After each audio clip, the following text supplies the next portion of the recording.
I need to gush about the production for this anime, and I feel like that's probably going to be mostly this video, because I am blown away not only by the overall aesthetic, the incredible art design that they chose for this, which ranges from Fullmetal Alchemist Brotherhood comedy to really elegant, almost these weird paintings that just pop off the screen. But the thing that probably stunned me the most in this episode, despite having an incredibly well animated action scene at the end, was the soundtrack. And I mean, the soundtrack was good in episode 1, don't get me wrong, but I can't be the only one who, when watching that battle, got chills and felt a very similar vibe to that of Fate Zero with its OST. If you've ever seen Fate Zero, the way the music is used with its action, it's hard not to feel that chill up your spine as you're just blown away not only by the incredible animation, but also the music that just, it feels like an orchestra just kind of eating away at your soul. The exact same thing happened when watching the case study of Vanitas,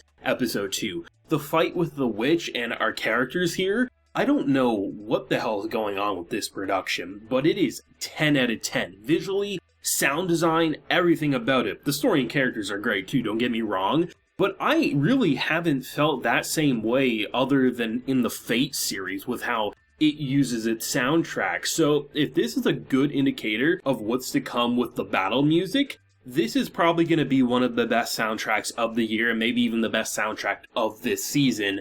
But time will tell. I really enjoy just the visual side of things as well, because this is a show that I think if you liked something like Bungo Stray Dogs, which was also Studio Bones production, you're probably going to love the banter between Vanitas as well as Noe. It pretty much has the exact same feel, at least it did for me anyway, from that show, which was another good watch if you ever wanted to check out another show from Studio Bones. But I have to say, I love when it pulls away and does almost, I honestly feel like the Fullmetal Alchemist Brotherhood treatment. It wasn't the first show to do, but I think it's one of the easiest examples to give, where they go a lot more chibi, overreacting, and more simplistic, but it adds to that humor as then they transition back to their normal art style, which is just so well done. The background details continue to blow me away, as you have literally a scene, I think it's like 4 minutes of the episode, them sitting in a prison cell. It is visually interesting, from the comedy to the serious to just the build-up of them being released. The fact that a production like this can make sitting in a jail cell interesting to me is a great sign, because this isn't always going to be fighting vampires and things like that. There will be downtime, there will be simplistic moments, whether it's the more flirtatious, romantic, kind of like the tree petals kind of like going in the wind towards our character, to the absolute sinisterness of characters trying to kill other characters. This show has it all, and I am loving the idea of the Doctor, right? Vanitas, someone who has a book that pretty much every vampire fears because it can kill them, but he's the type of character seemingly trying to save vampires. So it's going to be a hard sell for sure when it comes to many of these arcs, and I'm not sure exactly how the story structure is going to be, if it's going to be more episodic or if it'll be more arc-based, because if it's more arc-based, I could definitely see a shit ton of character development coming from whoever will be the main side cast, but if it's going to be a more episodic approach, I have a feeling the main focus will definitely be on Noe as well as Vanitas. If it's more arc-based, I can see a lot of side characters getting development because they'll have more like, 3 episodes worth of content to be able to build a side character. If it's episodic, then you kind of have to just make a good impression with your side character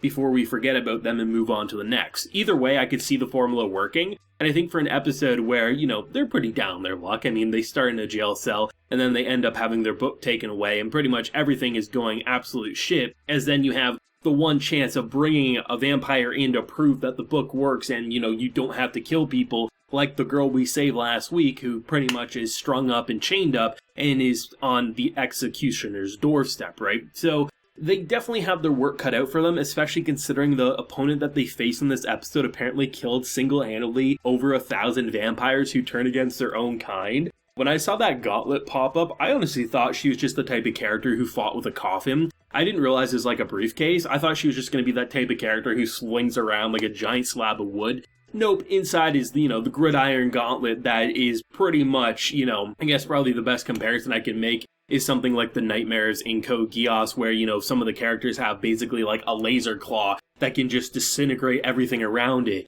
And that is a great feeling. There's just so many different styles and ideas that I love about anime, some of my favorite anime, and I'm seeing it in Vanitas here, and it's doing its own thing while definitely sticking out with its stylistic approach. I think the intro to the episode where you have Noe's backstory kind of being like teased, and pretty much is like a really good way of like setting up world building as well as character building for him, because you get this very interesting aesthetic, which is once again vastly different than any of the other styles, as you're building up his character, as he's interacting with this goofball Vanitas, as you simultaneously are building up the world. They're honestly doing a great job at world building, character building, while just having interesting personalities at face value. It's hard not to be charmed by Noe as well as Vanitas and how they interact with their environments, or just the beautifully demonic presence like the witch, right? Just everything about it is so stylistically impressive that it could be the most boring episodic series ever, and I'd probably still have a blast just due to how good the production is. But luckily, based on the 2 episodes that we now have of this show, it seems like the story is interesting. I think the idea of having a book that could literally be vampire salvations or destruction,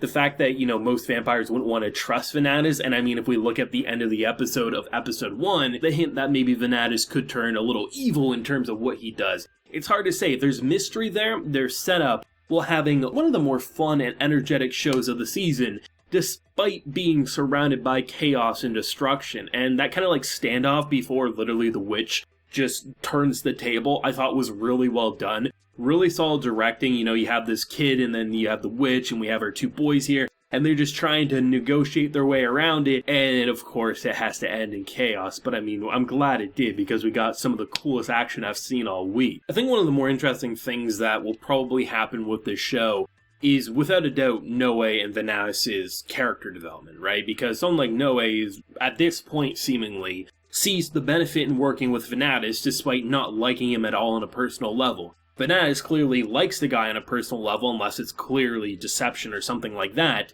But I could truly see something where we end up building their relationship. They have this really good bond, and either one of them purposely implodes that relationship, or another character does, which then cause like some form of separation to be like maybe rekindled in the second core or something. I just have an ominous feeling, I guess, that with how much positivity we see between these two, at least on Vanitas' side, that it's not going to last forever. And when it does, either they'll come back stronger than ever, or maybe not at all. And I'm really excited to see what they do with these two's relationship, because it's definitely very fresh and unique for sure. I'm just really glad that this is a show that exists. I mean, like I said in episode 1, I don't have any experience with the author's first work, Pandora's Hearts, but I have to say, this is one that makes me want to experience if it's even half as good as this. And I heard pretty much good things, that either people love Pandora Hearts more, but this is a worthy successor, or it is just as good, which is a really great sign, because I'm so interested to see more. It's not going to be one of those shows that I need to jump to the source material, skip ahead or anything, but it is one of those things that maybe in my free time I might have to check out Pandora Hearts with its manga, because, there's something about the style that the author's working with that if it's even like blends as many as something like this does, it's going to be hard not to resist the other works here. And it's good to know that this will be a split core, because I could easily see something like this being 1 core done, we never get more. But with how good the production's going in, I'm glad, they're working on 2 cores simultaneously, because this is a show I want around for as long as possible. Let me know your thoughts and feelings on this week's Case Study of Vanitas episode, your favorite moment, and what did you think of the witch and just how badass she was? Let me know down below, drop a like to help promote the video, and subscribe if you're new around here. So until next time, everyone, please take care and have a good one.